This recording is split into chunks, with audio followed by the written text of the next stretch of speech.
Hi, my name is Maggie Perry, and our group was assigned the ketogenic diet.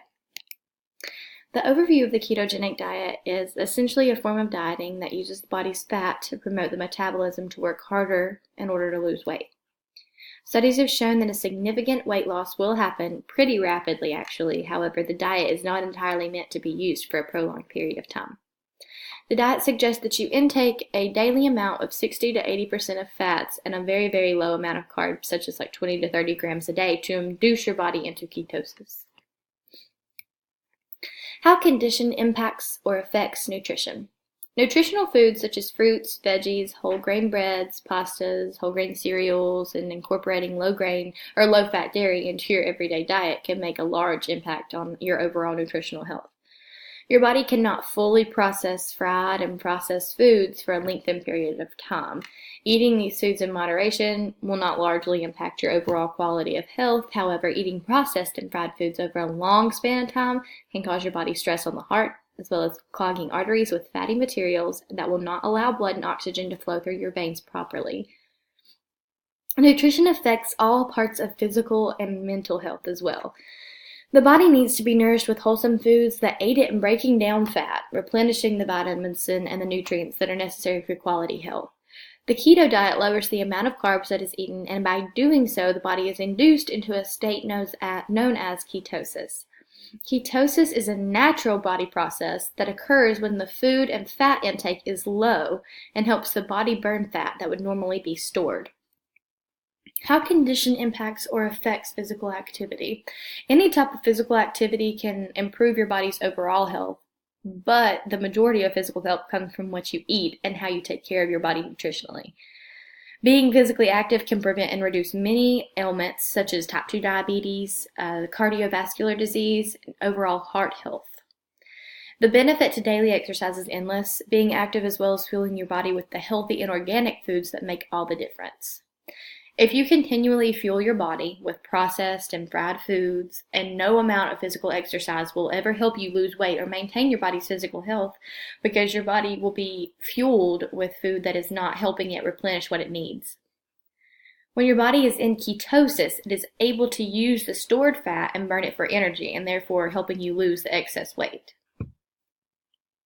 The treatment or management of the condition.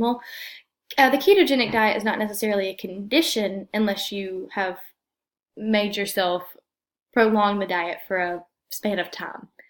The ketogenic diet is great for people who are overweight or obese. However, it is not a solution for prolonged dieting.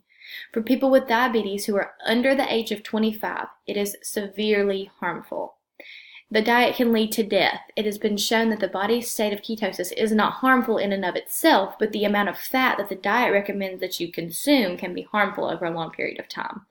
The keto diet recommends that you have a daily intake of 60 to 80% of fat again over time. This can cause major harm to your body because it's essentially working twice as hard to process your fat.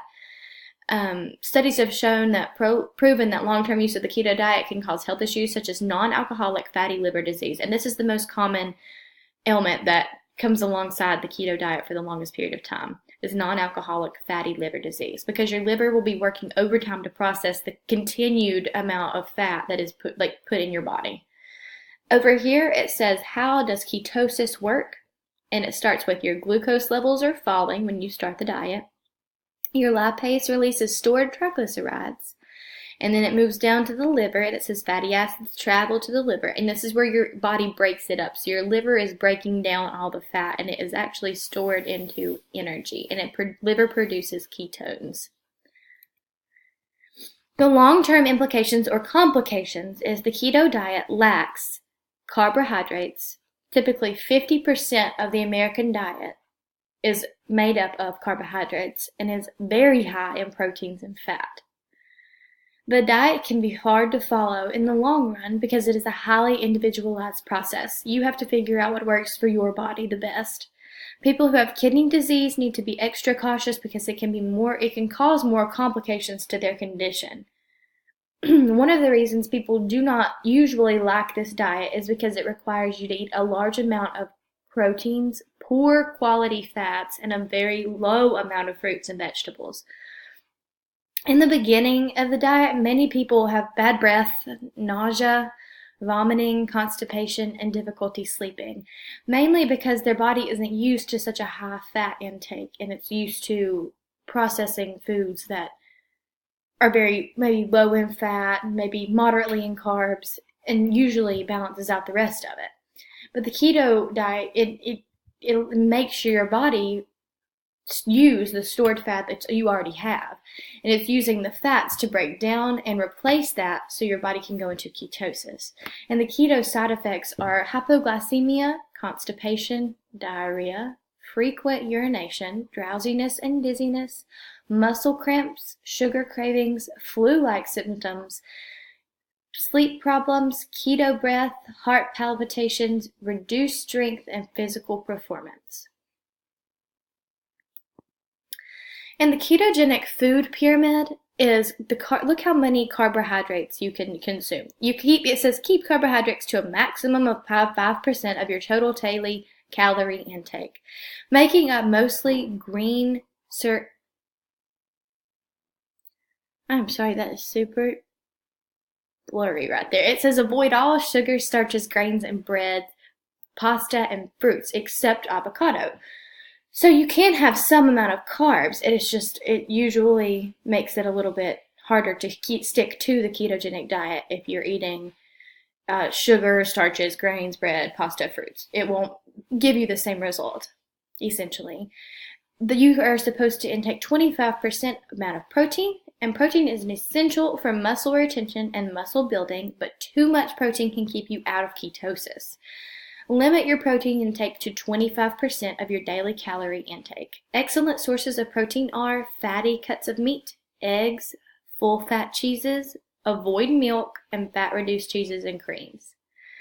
Fat will make up 70% of your diet, and it says it will make up a dominant portion of the ketogenic diet. Macronutrients. When the fat intake is high and the carbs are low, the body will resort to using fat as fuel through ketosis. When possible, your fat intake should come from saturated fats such as butter, coconut oil, and monosaturated fats, avocado, macadamia nuts, and to ensure you're getting ample omega-3s in your diet as well. Foods to eat for the ketogenic diet. Avocados are great because they require low carbohydrate. The ketogenic diet requires low carbohydrate intake, and the body is more susceptible to dehydration, dizziness, and fainting. And avocados are actually rich with potassium, which is helpful for maintaining the body's fluid balance. Avocados are actually also excellent electrolyte replenishers and high in fiber, which helps the body digest. Nuts and seeds. These snacks are highly and healthy fats, which are exactly what the ketogenic diet requires. They also offer benefits to the body such as calcium and zinc, depending on what kind of nuts or seeds you select. Fatty fish. These include salmon, halibut, anchovies, and sardines. These fish, unlike processed meats, which are high in sugar and carbs, they are a great source of protein, but because a ketogenic diet is a moderate protein intake diet, only a moderate amount of these fish are needed for consumption. Berries. Along with a low-carb diet, a low or zero added sugar intake is also recommended for a ketogenic diet. Berries are a good way to get a healthy dose of sweets that is nutritional alignment with a ketogenic diet. Foods to not eat for the ketogenic diet. Processed meats, that includes sausage, hot dogs, bacon, and any other processed meat. These meats are encouraged to avoid, regardless of whether adhering to the ketogenic diet. This is due to added preservatives, which can cause very harmful effects such as cancer and other diseases.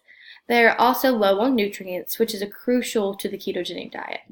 Since you are eating such a high amount of fat daily, it's important to get the nutrients that you need daily. Low-fat yogurt is actually something to avoid. It is not desirable for following a ketogenic diet, despite these foods being high in protein. They are also high in carbs because they are derived from milk lactose. Low-fat yogurt also contains its fair share of added sugars. The shredded cheeses also can include Swiss, cheddar, pepper jack, and others, for the reason being to avoid in the ketogenic diet is the fact they contain hidden carbohydrates. This comes from the use of cornstarch, cellulose, and potato starch within the ingredients. Shredded cheeses, such as Parmesan and mozzarella, are okay for consumption in the ketogenic diet because they are natural cheeses. And I hope you guys learned more about the ketogenic diet, and I look forward to seeing the rest of your presentations. Thank you.